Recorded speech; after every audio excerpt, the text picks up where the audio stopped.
I am beyond grateful and completely in awe of what Jesus has done. He paid for it all. Salvation doesn't just mean be saved. It doesn't just mean that. It means be healed physically, mentally, emotionally. It means be delivered. And I realise that now I've been healed. Jesus paid for all of it. Hi, my name is Sharon, and I have been a Christian for many years, probably nearly 40 now. I have a past of quite a lot of abuse, particularly at my childhood was not pretty. So by the time I was in adulthood, I was quite broken. I was quite a broken person. I had lots of difficulties with negative thoughts and knowing who I was. I struggled with that for a lot of years. And when I became a Christian, I thought it was all going to go away, but it didn't immediately go away at all. I still had many struggles for a long time. And then probably around 20 years ago, I began to suffer a lot of pain and exhaustion in my body. And it would start in one area and it would be there for maybe a week and then disappear. Then I'd get it in another area for a few days, it would disappear. And this happened all around my body. And I went to doctor upon consultant who sent me for x-rays, blood tests, everything for many years to try and find out what was wrong. And meanwhile, my symptoms were getting worse and they were getting closer and closer together. I was working full-time and it became a real struggle. I was in pain all the time and exhausted all the time. And finally, about 9 years ago, I was sent to another consultant and I was diagnosed with fibromyalgia. And I was also diagnosed with chronic plantar fasciitis in my feet, both of my feet, because I had extreme pain standing on my feet. I could stand on my feet for sort of 10, 20 minutes, but after that it was really bad, burning pain. And it was just explained away to me that they don't really know what causes fibromyalgia, but they know it's linked to trauma. And as I said, I had probably my first 25 years of life were trauma.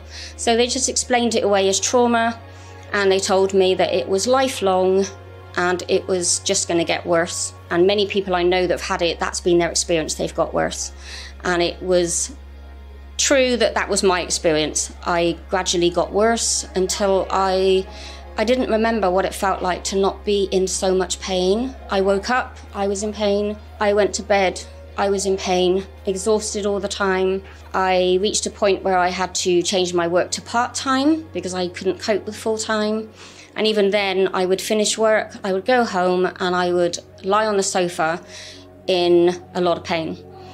I was put on a whole load of painkillers, including an opioid patch that I wore 24 hours a day. I had morphine liquid that I was drinking. I had gabapentin, tramadol, everything, you name it. It was just living on painkillers to try and get through the day. And my life was just destroyed. I got to a point where I didn't recognize myself. And obviously my husband carried the same sentence because we used to be very active. We used to do a lot of exercise, a lot of walking, and we couldn't do any of it. I was literally going to work, coming home, laying on the sofa in pain, and every night, it got to the stage where every night, between 6 and 7, I was going to bed, because by then I was exhausted and I just didn't know what to do with myself with the pain. And I cried for probably a whole year of just crying. I didn't recognize myself. It was just like extreme grief of this person that I had lost. And then after a couple of years, the doctors then added ME stroke chronic fatigue syndrome to my list of what was wrong with me. That led to, we literally had to move house because I struggled to get up and down the stairs, so we had to move somewhere that was flat, and I gave up work completely. So our lives were, well, we weren't living, we were just existing. My husband became my full-time carer, and he was registered with the GP and my local council as my registered carer. I literally couldn't do anything. He washed my hair for me, he helped me wash, he helped me do everything. He did all the cooking. I can't even describe, it was horrendous. And then alongside this, I still had, you know, these arrows in my mind of I wasn't good enough and things were my fault and I was never going to get better. All these kind of negative arrows. And then last year I came across, whilst looking on YouTube, I came across the Demon Slayers. So that's, you know, Daniel Adams and Isaiah and Mike and, you know, all the Demon Slayers. And I began to listen to their teaching and my eyes began to be opened, and they were talking about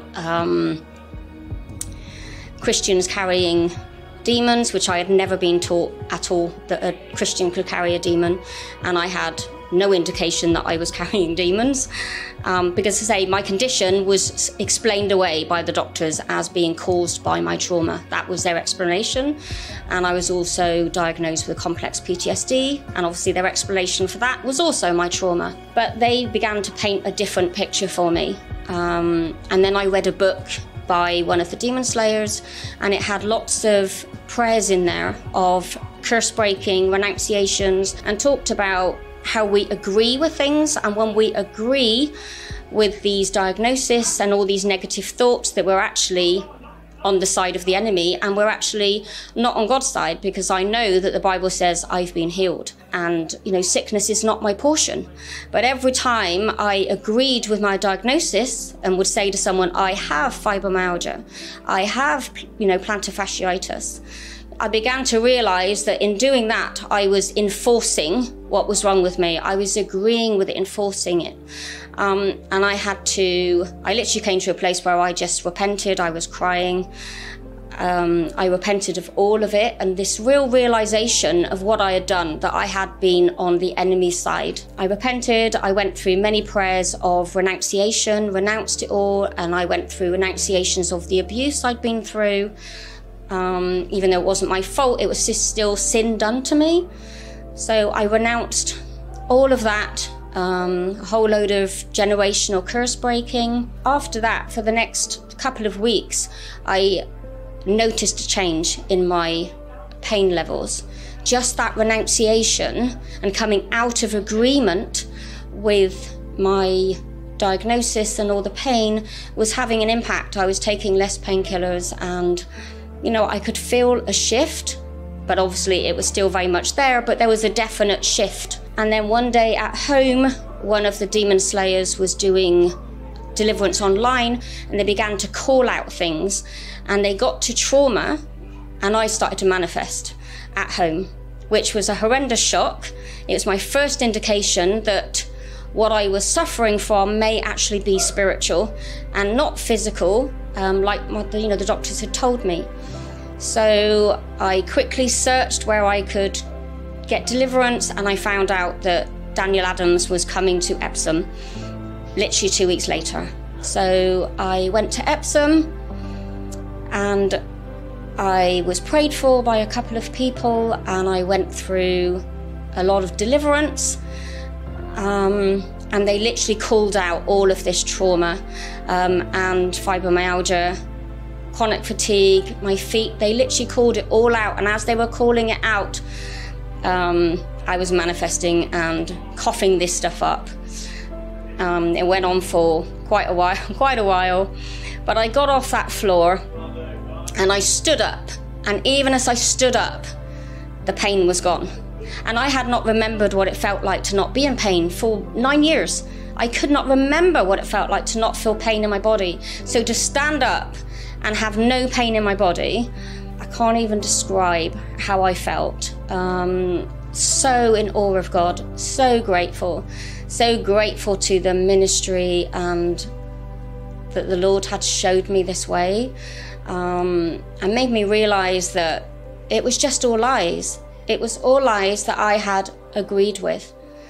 And I stood and I looked at everybody else around me were having deliverance, and my heart just broke for them. It just broke, because many years before that, God had actually called me, and he had spoken Luke over me, saying that I had been anointed to preach the good news and to set the captives free and to open blind eyes. And I'd had that preached over me several years before, and I had been involved in women's ministry where I had come alongside a lot of broken women, but this deliverance, this piece of the puzzle was missing.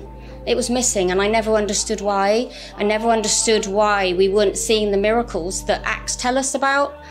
But I stood there at Epsom during this Daniel Adams conference, and I stood in the book of Acts. All around me was people being delivered, being set free and being healed. And my heart broke and tears came down my face, and I just knew this was it. This is what God had called me to do, and this is what I was going to do. And I was pretty angry at Satan, and it was like, I'm going to give you a migraine every day of your life because you tried to destroy me. And I went home, I signed up to TSNL, me and my husband, and we did the certified training. We became certified, and now we are carrying out what I said, trying to give Satan a migraine every day of his life by coming alongside people that were broken and hurting like me, and seeing them set free. And that's the other thing. I jumped up and all my pain had gone and the exhaustion had gone, but also the thoughts. You know, I said I had all these negative thoughts all the time. They disappeared as well, and they've never returned. And it's now been maybe 7, 8 months, and those thoughts have not returned. My pain has not returned. My exhaustion has not returned.